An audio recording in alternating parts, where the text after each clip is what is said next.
मेरा नाम विनोद कुमार अठवाल, जिला अध्यक्ष all India home guard welfare association Sirsa. आप सबका यहाँ आने पर बहुत बहुत धन्यवाद। जो पीछे हमने एक हफ्ता पहले एक प्रेस कॉन्फ्रेंस की थी जिस भ्रष्टाचार के बारे में, उस भ्रष्टाचार को देखते हुए होमगार्ड विभाग ने तुरंत प्रभाव से एक्शन लेते हुए जो 5 लोगों को तुरंत प्रभाव से डिस्चार्ज किया गया है। उनमें से नाम है उनके, जो सबसे पहला नाम है वो विनोद कुमार सनोफ मनीराम, गांव खाई शेरगढ़। दूसरा है रवि प्रकाश अमर सिंह, खैरपुर, जिला सिरसा। तीसरा है प्रभदयाल कानचंद, गांव मल्लेवाड़ा, जिला सिरसा। तीसरा है संदीप कुमार मनीराम, गांव खाई शेरगढ़, जिला सिरसा। और 5वां है गुरसेवक अंग्रेज सिंह, गांव रोड़ी, जिला सिरसा। तो ये 5 जवान हैं जो इनको भ्रष्टाचार के अंदर लिप्त पाए गए। और डिपार्टमेंट ने हमारे जो नए आए डिस्ट्रिक्ट कमांडर साहब और हमारे जो डीजी साहब थे, उनके संज्ञान में जैसे ही आपके माध्यम से ये खबर पहुंची तो उन्होंने तुरंत प्रभाव से एक्शन लेने का काम किया और भ्रष्टाचारियों को सजा देने का काम किया। इसी प्रकार हमारी आपके माध्यम से विभाग के आगे यही प्रार्थना है कि हमेशा सच्चाई का साथ दे और सच्चाई के कार्य पे आगे बढ़ते रहे।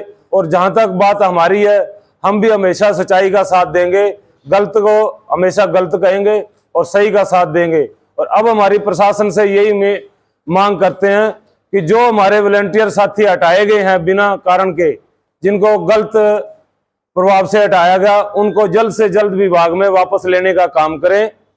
यही हमारी हाथ जोड़ के बेनती है। आप सभी मीडिया साथियों के माध्यम से दोबारा फिर मैं विभाग का और हमारे उच्च अधिकारियों का बहुत बहुत धन्यवाद करता हूं। इन पे कोई मुकदमा नहीं किया गया है, इसको हटाया गया है? जी, इनके ऊपर एफआईआर दर्ज भी हुई है। कोर्ट के अंदर केस विचाराधीन है। 2 तो अभी अंदर हैं, बाकी अभी जमानत पे हैं। हाँ जी। इस कार्रवाई से आप संतुष्ट हैं? हम पूरे तय दिल से खुश हैं सर, विभाग से और मीडिया पत्रकारों से भी बहुत संतुष्ट हैं जो आपके कारण ये इतनी बड़ी जो कार्रवाई हुई है। पहले भी कई बार सुनने को आया कि अगर जैसे 3 महीने बाद आप लोगों को बीच में एक बार नौकरी से रोक के उसके बाद 1 महीना का स्पेस देगा अगले महीने। सर, ये हमारा जो विभाग है, गृह रक्षी विभाग, ये एक स्वयं सेवक विभाग है जो पहले सन 1946 के अंदर इस विभाग की स्थापना हुई थी। उसके अंदर इसको रखा गया था स्वयं सेवक के नाम से कि जितनी अपनी इच्छा के अनुसार आप काम कर सकते हो। लेकिन धीरे धीरे जैसे रिक्वायरमेंट बढ़ती गई, सरकारों को जरूरत पड़ती गई, पहले होता था जैसे इलेक्शन के अंदर ड्यूटी लगती थी या किसी आपातकालीन स्थिति में ड्यूटियां लगती थी हमारी। अब जैसे ये प्रशासन के साथ, पुलिस के साथ या कोई भी आपदा आती है, वहां पे हमारी ड्यूटियां लगाई जाती है। तो उसके लिए अब हमारे को 8-8 घंटे, 12-12 घंटे ड्यूटी देनी पड़ती है। तो इसलिए अब हमारी ड्यूटियां ज्यादा बढ़ने के कारण पीरियड तो हमारा वही सेक्शन वही 3 महीने का चलता है, लेकिन उसके अंदर जैसे ही हमारा जो पॉकेट मनी था वो जैसे बढ़ने शुरू हुआ तो हमारे कुछ अधिकारी थे जो इस तरह के, जिन पे कार्रवाई हुई है, अभी कुछ बाकी हैं, बचे हुए हैं, लेकिन हम वो भी चाहेंगे भी उन पे भी जल्दी कार्रवाई। वो करते क्या है कि 3 महीने के बाद जैसे ही ड्यूटी ऑफ होती है, जैसे नए सेक्शन के आने के बाद वो कहते हैं भी अगर आपने ड्यूटी लगवानी है, क्योंकि ड्यूटियां कम थी और जवान ज्यादा थे और हर आदमी को रोजगार चाहिए। वो कहता है अगर उसकी लगी मेरी नहीं लगी तो मेरे बच्चे क्या करेंगे। इसके अंदर इन्होंने भ्रष्टाचार फैला दिया था। जो पैसे देता था उसकी ड्यूटी लगती थी, जो पैसे नहीं देता था उसकी ड्यूटी नहीं लगाई जाती थी। तो सीनियर का उसका कोई नहीं है?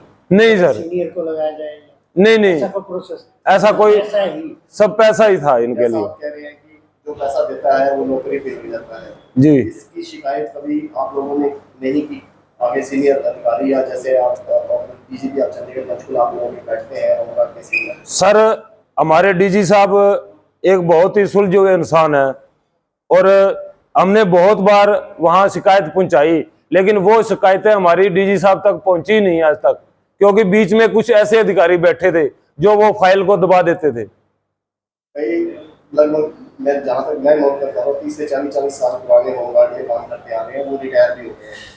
एक सपना होता है कि इंसान जॉब कर रहा है, उसकी जॉब जो है वो परमानेंट हो जाए।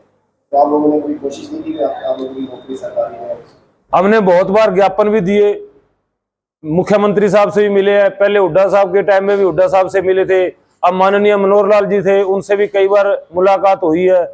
और अब पीछे कुछ दिन पहले हमारा एक डेलीगेशन सैनी मुख्यमंत्री साहब से भी मिले थे, उन्होंने आश्वासन दे रखा है कि बहुत जल्द, अभी तो उन्होंने ये कहा था भी कैबिनेट की मीटिंग बैठेगी तो उसके अंदर प्रस्ताव हम रखेंगे और वहां पे ये प्रस्ताव पास किया जाएगा। लेकिन इस मीटिंग के अंदर हमें कुछ ऐसा आश्वासन नहीं मिला और ना ही हमें कुछ लगा भी इस मीटिंग में कुछ हुआ है।